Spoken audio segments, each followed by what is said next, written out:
Après avoir regardé Alien Romulus sur Disney+, Alors déjà, bonjour, hein? On n'est pas des chiens, on n'a pas élevé les cochons ensemble. bonjour. Comme pas mal de gens, j'ai vu que le film reprenait beaucoup d'idées de la saga. Je me suis dit, ça serait pas mal de faire un concept où on compare les films. C'était quand même ça le but de l'histoire. Allez, générique.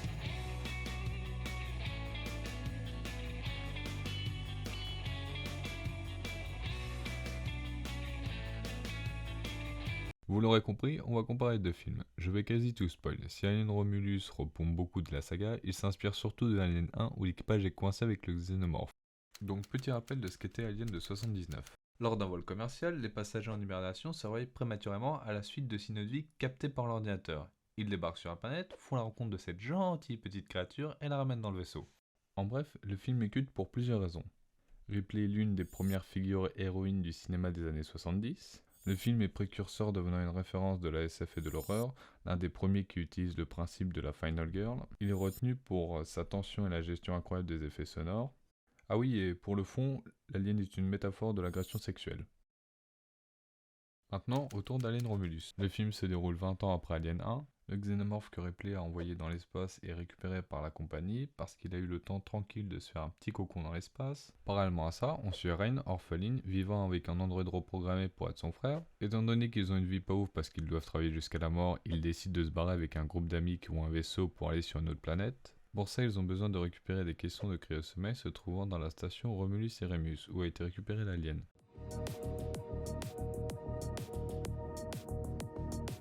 Du côté des personnages, la plupart d'entre eux ont leur alter ego en version jeune. Le premier Rain, héroïne repompage de Ripley, Andy l'androïde repompage de Ash, Tyler en Dallas, Kay en Lambert, Bjorn en Brett, Navarro en Kane, et Parker n'a pas d'équivalent. Et là, pour ceux qui suivent, vous vous dites Ils ont pris un casting jeune en s'inspirant de Alien 1. Ah oui, Jamy? Eh ben non, parce qu'ils ont tellement pompé Alien 1 que le film ressemble plus à un mauvais remake qu'à un nouvel opus. Mauvais parce que le film n'a pas compris ce qu'était Alien 1 et n'arrive jamais à retranscrire la tension et bâcle les scènes. Ce qui m'amène à parler plus en détail du développement des personnages. Comme j'ai dit, les persos ont tous leur alter ego et globalement on a du mal à s'attacher, sauf un Andy. Parlons d'abord du pire, Bjorn. Celui-ci a un conflit avec Andy parce que c'est un androïde, et Bjorn juge les androïdes responsables de la mort de sa mère. Je connais cette théorie, oui. Ça aurait pu être intéressant, mais c'est vite mis sur le côté, quelques disputes, puis décès.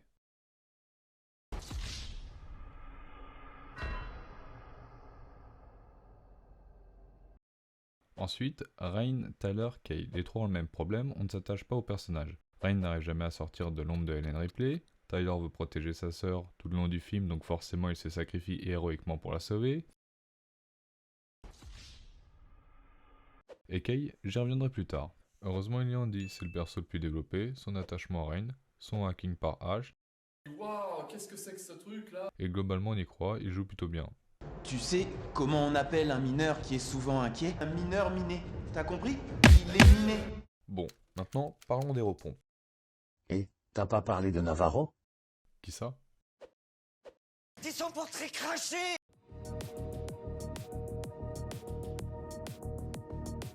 Comme je le disais, le scénario repompe surtout Alien 1, puis repompe la saga. Que ce soit la structure du film avec le début dans la cafétéria, comptait environ 15 minutes pour l'introduction, puis la visite du vaisseau Romulus, l'équivalent de la planète de Alien 1 jusqu'à la première demi-heure du film.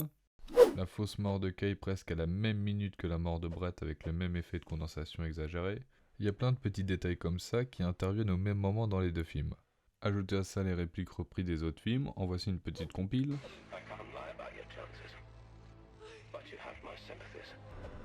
Busy little creatures.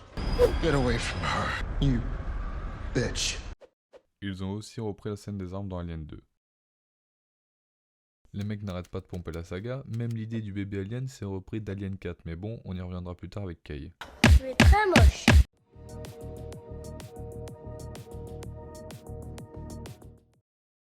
Il y a pas mal de scènes d'horreur avec des facehuggers, la plupart ne fonctionnent pas, souvent la musique est trop forte, les silences mal passés, ce qui ne permet pas à la tension de s'installer. Andy!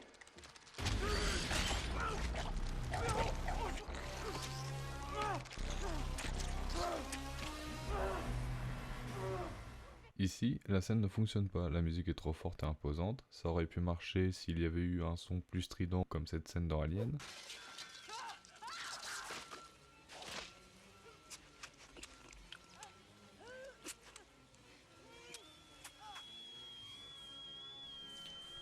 En général, dans le film, il y a une mauvaise utilisation du son.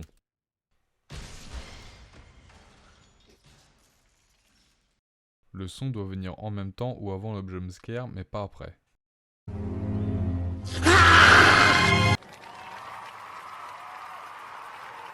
Autre nouveauté qui n'en est pas vraiment une, la scène où ils doivent sauver Kay dans le lit. Dans la saga, c'est vu et revu. Il y a même déjà cette idée dans Alien 1, dans une scène qui avait été coupée au montage et remis dans la Director's Cut. Non, la vraie bonne idée, c'est la gravité dans certaines scènes. Bon, c'est pas exceptionnel, mais c'est l'une des seules scènes originales du film. Enfin, au cumul, ces scènes durent 6 minutes, c'est mieux que rien. Parce que la dernière fausse nouvelle idée du film, on peut pas dire qu'elle soit bien exploitée.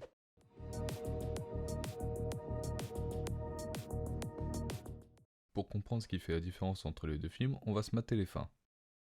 Les navettes sont éjectées avec succès, Rain va pour se coucher quand soudain l'alarme du caisson retentit. Kay s'apprête à donner naissance à un joli petit bébé, sauf que pas de bol, c'est l'antéchrist, c'est dégueulasse. Qui dit naissance dit couveuse, sauf que Rain s'apprête à refroidir le bébé sur musique de film d'action. Petit jeu de piste, effet de surprise raté, le bébé charcute Andy et va voir sa mère.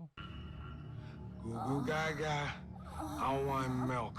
De son côté, la dernière suivante du Nostromo se met à l'aise, on peut même apercevoir la reine de Ripley, C'est rigolo. en sécurité au calme, sauf que non, l'alien est dans les entrailles du vaisseau, parfaitement dissimulé, effet de surprise réussi. Ripley fonce dans sa combi, pendant qu'elle la met, on va les retrouver Rain poursuivie tranquillement par le bébé qui prend son temps. Rain aussi met sa combi, se prend un KO par le bébé, au sol elle déverse l'acide pour faire un trou, et hop, le bébé est dans l'espace, enfin un peu de silence. Pendant ce temps-là, Ripley a fini de mettre sa combi, toujours dans le calme et sans musique. Elle décide aussi d'envoyer l'alien dans l'espace. Dernier retournement de situation, l'alien essaie de passer par le réacteur et bah non, Ripley le crame. Le bébé lui aussi tente une dernière fois de passer devant les caméras avant de sombrer dans l'espace et dans l'oubli par la même occasion. Les deux films se concluent sur les discours des héroïnes. Une pointe d'espoir dans celui de Rain qui se dirige vers la planète, tandis que chez Ripley c'est plutôt morbide après avoir vu ses collègues morts, elle dérive dans l'espace et l'inconnu. Voilà. C'était quand même ça le but de l'histoire.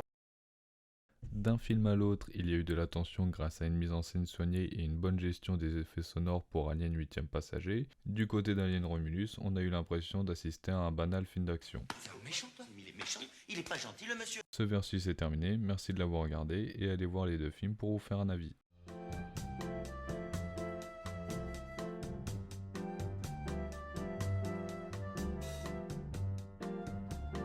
Au fait, tu sais ce que dit une poule quand elle est malade? Je couve quelque chose. T'as compris? Je couve quelque chose.